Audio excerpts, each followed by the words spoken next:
बिस्मिल्लाहिर्रहमानिर्रहीम। अस्सलाम वालेकुम viewers, welcome to happy food secret. आज मैं बनाने वाली हूँ मज़ेदार चटपटे हेल्थी लौकी के कबाब। जो बच्चे बड़े लौकी का सालन नहीं खाते वो ये कबाब बहुत ही शौक से खाएंगे।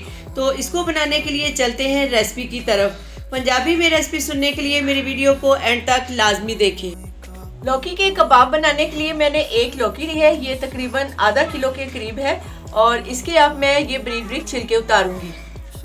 कुछ घरों में बच्चे तो क्या बड़े भी लौकी या कद्दू का सालन पसंद नहीं करते, लेकिन इस तरह से आप कबाब बनाकर उनको दे, यकीन माने इतने मज़े के कबाब बनेंगे ना कि वो बार बार आपसे फरमाइश करके कद्दू का सालन या लौकी के कबाब इस तरह से ज़रूर बनवाएंगे। लौकी के छिलके मैंने उतार लिए हैं और इसको मैंने पहले ही वॉश कर लिया था। अब इसको ग्रेट करूंगी। लौकी को ग्रेट करने के लिए इस तरह का कोई मोटे वाला ग्रेटर ले लेंगे और इसको इस तरह से ग्रेट कर लेंगे। जी माशाल्लाह, लौकी को मैंने ग्रेट कर लिया है। ये बहुत ही नरम और फ्रेश लौकी थी, बहुत ही आसानी के साथ ये हो गई है। और अब हमने क्या करना है, इसमें जो पानी है ना वो हमने निचोड़ना है।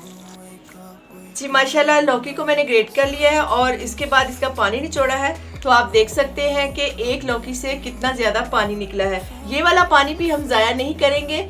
इसमें थोड़ा सा नमक और नींबू निचोड़कर कोई भी इसको पी सकता है। ये मैदे के मसाइल के लिए काफ़ी बेहतरीन चीज़ है। वज़न कम करने के लिए भी ये बहुत ही मुफीद है। लौकी का पानी निचोड़ने के बाद अब इसमें हम एक प्याज शामिल करेंगे। ये एक मीडियम साइज़ का प्याज था जिसे मैंने चॉप करके इसका पानी निचोड़ लिया है।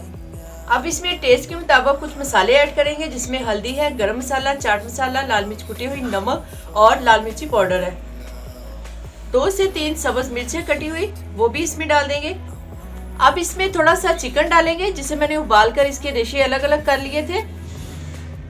चिकन ऑप्शनल है, अगर आप डालना चाहें तो डालें, अगर नहीं डालें तो वैसे भी बहुत ही मज़े के बनेंगे, लेकिन चिकन से इसका टेस्ट बहुत ही ज़्यादा मज़े का बनता है। अब इसमें 2 चम्मच मेरे पास भुने हुए चने का पाउडर है वो शामिल करूंगी और इसके साथ ही हरा धनिया है मेरे पास कटा हुआ, वो भी इसमें शामिल करेंगे। 2 चम्मच इसमें मैं बेसन डालूंगी, जिसको मैंने छानकर थोड़ा सा तवे पर भून लिया था। और इसके साथ ही इसमें एक अंडा शामिल करेंगे। अब इन सारी चीज़ों को हम अच्छे से मिक्स कर लेंगे। अगर आपके पास चने का पाउडर नहीं है तो कोई बात नहीं, आप खाली बेसन से भी ये काम कर सकते हैं। मैंने चने का आटा सिर्फ थोड़े से टेस्ट को बढ़ाने के लिए डाला है। तमाम चीज़ों को मैंने अच्छे से मिक्स कर लिया है। ये मिक्स करने के बाद मिक्सचर आपको थोड़ा सा पतला लगे तो आप इसमें थोड़ा सा बेसन का इस्तेमाल और कर सकते हैं या कॉर्नफ्लोर डाल लें। तो अब हम इसके कबाब बनाएंगे। कबाब फ्राई करने के लिए मैंने ऑयल को पहले ही गर्म होने के लिए रख दिया था। ऑयल हमारा गर्म हो चुका है और अब इसमें मैं ये कबाब डालूंगी। जिस भी साइज़ के आपने कबाब बनाने हैं आप उसी साइज़ के कबाब बना सकते हैं।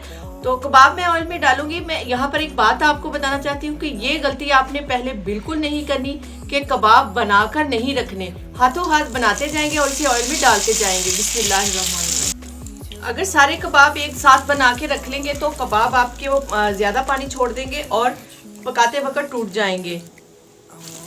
आपको पकाते हुए फ्लेम इसकी मीडियम टू लो रखेंगे। डालने के फौरन बाद इसको नहीं छेड़ना, इसको तकरीबन 1 से 1.5 मिनट के बाद इसकी साइड चेंज करेंगे। तकरीबन 2 मिनट हो चुके हैं और अब मैं इसकी साइड चेंज करूंगी। इसमें ये जो झाग नज़र आ रही है ना आपको, ये अंडे की वजह से है।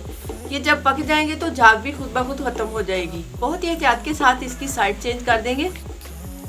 साइड चेंज करने के बाद ये जब थोड़े से गोल्डन हो जाए तो फ्लेम हम बिल्कुल लो कर देंगे ताकि अंदर तक हमारे कबाब अच्छी तरह से पक जाएं। जी माशाल्लाह, कबाब हमारे दोनों तरफ से बहुत ही खूबसूरत से गोल्डन कलर में हो चुके हैं और अब मैं इनको बाहर निकालूंगी। इसकी झाग कम हो गई है थोड़ी, लेकिन अभी इसमें थोड़ी सी झाग बाकी है और इसी तरह से हम इसको बाहर निकाल लेंगे। ऑयल इसमें आपने बहुत ज़्यादा नहीं डालना। ये कबाब फ्राई करने के लिए इसमें ऑयल हम थोड़ा मुनासिब ही डालेंगे। जी माशाल्लाह, अल्हम्दुलिल्लाह, लौकी के मज़ेदार से कबाब हमारे तैयार है। अब मैं आपको तोड़ के इसे चेक करवाती हूँ। यकीन माने इतने मज़े के कबाब बनते हैं कि आप अगर मेहमानों को बना कर देंगे तो वो भी नहीं पहचानेंगे कि ये हमने लौकी से बनाए हैं। आप इसे केचप के साथ खा सकते हैं, रायते के साथ भी खा सकते हैं या वैसे भी खा सकते हैं। बहुत ही टेस्टी बनते हैं। रेसिपी तुसी सारी वेख लीए तो हुण पंजाबी विच मैं तुहानूं ओहदा तरीका दोबारा दसनी आ। लौकी दे कबाब बनाने में एक लिए लौकी ते ओनू कद्दूकश करके ओहदा पानी लिया निचोड़ ਤੇ ਨਾਲ ਪਾਇਆ ਇੱਕ ਛੋਟਾ ਜਿਹਾ ਬਰੀਕ ਪਿਆਜ਼, ਨਾਲ ਪਾਏ ਨੇ ਮਸਾਲੇ ਤੇ ਹਰੀਆਂ ਮਿਰਚਾਂ। ਕਬਾਬ ਨੂੰ ਜ਼ਿਆਦਾ ਮਜ਼ੇਦਾਰ ਕਰਨ ਲਈ ਮੈਂ ਉਹਦੇ ਵਿੱਚ ਪਾਇਆ ਉਬਲਿਆ ਹੋਇਆ ਗੋਸ਼ਤ ਤੇ ਨਾਲ ਪਾਇਆ ਚਨੇ ਦਾ ਪਾਊਡਰ, ਹਰਾ ਧਨੀਆ ਪਾ ਕੇ ਤੇ 2 ਚਮਚ ਪਾਇਆ ਵੇਸਣ, ਇੱਕ ਪਾਇਆ ਅੰਡਾ। ਸਾਰੀਆਂ ਚੀਜ਼ਾਂ ਨੂੰ ਮੈਂ ਕਰ ਲਿਆ ਮਿਕਸ ਤੇ ਨਾਲ ਵੀ ਕਰ ਲਿਆ ਤੇਲ ਗਰਮ ਤੇ ਕਬਾਬ ਬਣਾ ਕੇ ਤੇਲ ਵਿੱਚ ਕਰ ਲਏ ਨੇ ਫਰਾਈ ਕਰਕੇ ਕਬਾਬ ਸਾਡੇ ਹੋ ਗਏ ਨੇ ਤਿਆਰ। ਤੇ ਤੁਸੀਂ ਨਾ ਕਰੋ ਇੰਤਜ਼ਾਰ ਤੇ ਜਲਦੀ ਨਾਲ ਸਾਡੀ ਵੀਡੀਓ ਨੂੰ ਲਾਈਕ ਕਰੋ ਤੇ ਚੈਨਲ ਨੂੰ ਸਬਸਕ੍ਰਾਈਬ ਕਰੋ। ਮਜ਼ੇਦਾਰ ਜੇ ਕਬਾਬ ਬਣਾ ਕੇ ਆਪ ਵੀ ਖਾਓ ਤੇ ਦੋਸਤਾਂ ਨਾਲ ਸ਼ੇਅਰ ਵੀ ਕਰੋ। ਖੁਸ਼ ਰਹੋ, ਆਬਾਦ ਰਹੋ। ਨਵੀਂ ਰੈਸਪੀ ਤੇ ਆਉਣ ਤੱਕ ਅੱਲਾਹ ਹਵਾਲੇ।